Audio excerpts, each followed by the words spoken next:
Hello and welcome to the WriteCome.com podcast, where we help you to make money from your words. Each episode will be sharing tips, tricks, and strategies you can use to make more money from your writing, publishing, and marketing to your fans and audience. Let's get started with your host, Barry J. McDonald.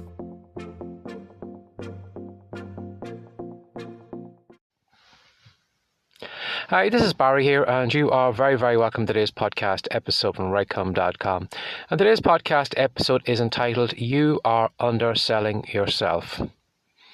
Now, if we listen to Earl Nightingale's condensed version of Think and Grow Rich, there is an important point he brought up that has kind of stood out to me this past couple of days, in that we are underselling ourselves. As Earl says in the audiobook, when you consider that maybe we have the wealth of the world in our head, or even more so, we only use the equivalent of about a penny's worth. Now, I want you to think about that for a moment. The great inventions that have come through someone's brain. All the inventions, all the great works of writing, all the movies, all the plays, all the, going into space, all those different things have come through someone's brain. And unfortunately, a lot of us kind of stand back and look at those people who have come up with those things. And, in some cases, yes, they may be, some kind of creative genius. They may be some kind of freak of nature. Maybe they have a brain that's probably maybe connected better than most of us. But in most cases, a lot of those people simply have this exact same equipment as we have. But unfortunately, we undersell ourselves. And I think it's got a lot to do with probably our early lives, in that for a lot of us, unfortunately, we base our lives around what we've received in exams, like whatever results we have received in exams when we were at school. And we have kind of looked at ourselves as being like a D student or a C student, or maybe some people do see themselves as an A student, but for a lot of us, unfortunately, going through school, it probably kind of put a lot of limitations on us, and we began to see ourselves in a certain way. We weren't like everybody else. We were slower than everybody else. We probably couldn't understand things as well as everyone else, and unfortunately, we kind of latched onto that idea early in life, and then we took it through the rest of our lives. So we've always looked at ourselves as being a little bit slow, a little bit dense, maybe a little bit slow to understand things. And, when you do look through your life, or you do use your brain that way, it will give you the results that you are looking for. Now, you're probably well aware, if you do give your brain a question every so often, it will give you the answer you're looking for. Sometimes it does take a while to get it. But if you do ask your brain a simple question like, why am I stupid? Your brain is probably going to give you plenty of reasons why you are that. It's going to give you all the evidence from years ago, all the nasty things maybe teachers have said to you, all the results you've got in exams, maybe where your friends have laughed at you, and all those different things. It's going to give you that kind of evidence of how you were slow or how you were stupid or whatever. But it will also give you evidence in the opposite way, in that if you give yourself a question like, how am I clever? Now, if you are kind of limiting yourself for the longest time, it probably is going to be a little bit slower to bring up that evidence. But your brain is always going to give you an answer. Now, as I said earlier there, we do kind of put geniuses up on a pedestal. We all kind of say, well, they're the 1% that can do everything and we can't do anything. But I just want you to think about for a moment, even if you could do a fraction of what those geniuses could do, imagine how your life would be far different than what it is right now. Now, you're probably underselling yourself. Now, I have discovered that over this past couple of years from some of the things I've gone into.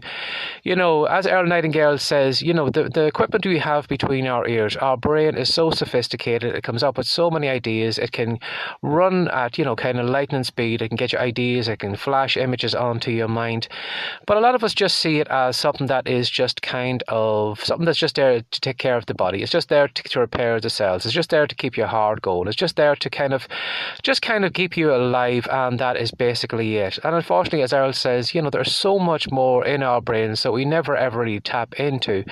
And as I said there, earlier in my life, when I used to spend a lot of my time as a shelf stacker, I spent 12 years of it, I was probably just kind of coasting along. I was using my brain as just something that that would just kind of control my arms to stack the shelves.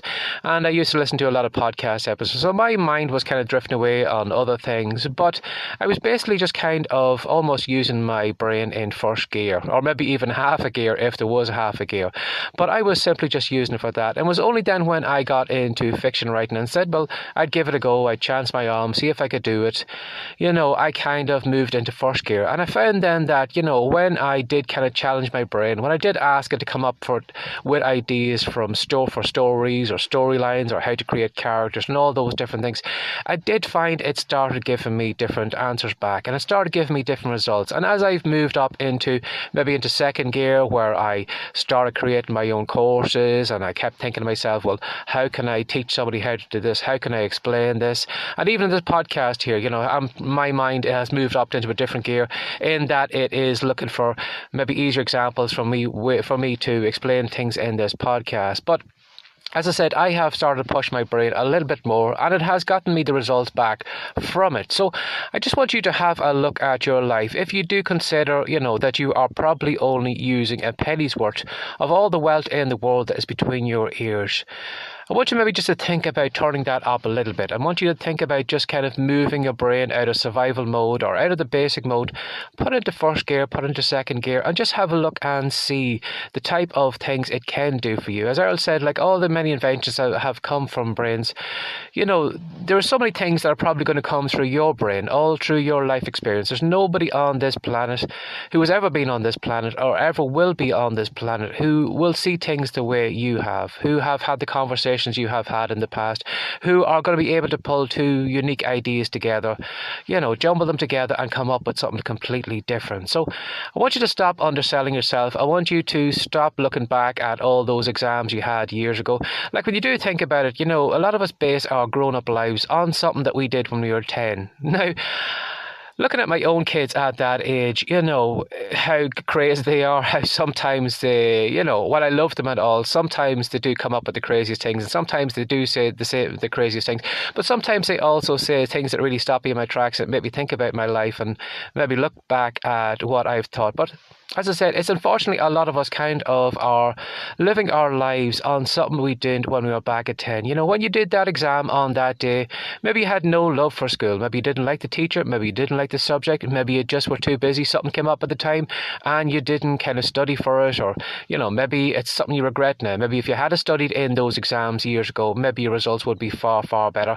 And maybe you might be, have a different version of yourself in your mind right now because of that. But right now, unfortunately, you're probably looking back at all those test results, and as I said, it's really, really weird. It's almost laughable that we kind of base our lives on a child and what a child has done, for maybe an hour or two in the classroom, and we see our lives like that for the rest of our lives. We kind of play out that part of a 10-year-old. But as I said, sometimes 10-year-olds can be lazy, sometimes they can do, silly things, and sometimes they don't do everything that's to their benefit. And it's only now when you can look back and see maybe the mistakes you've made. But unfortunately, we kind of live our lives on those things we have done when we were 10 or so. So I want you to have a look at, not back at your life, but just look at the equipment you have between your head right now. All the different things you can do. You were given a brain to do more than just kind of beat your heart, fill your lungs with air, move the blood around, or maybe just move your arm up and down to grab a cup of coffee and bring it to your mouth, whatever. There's so much more in your brain, and you're probably not tapping into it, and you're probably underselling yourself by doing so. So give that thought some thought today. Now at the moment we are on Christmas Eve. I've just finished my walk with Summer. So if you are listening to it around Christmas time, I want to wish you a very, very happy Christmas, and thanks very much for dropping by and for listening to the episodes. And as always, if you'd like to reach out to me, you're very, very welcome to do. I promise I won't bite.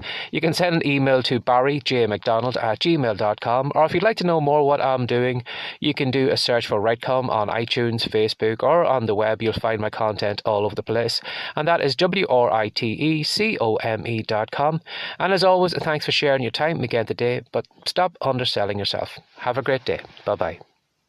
Thanks for joining us today. If you'd like more from the Writecom.com podcast, be sure to subscribe now for more tips, tricks, and ideas you can use to make more money from your words. See you in the next episode.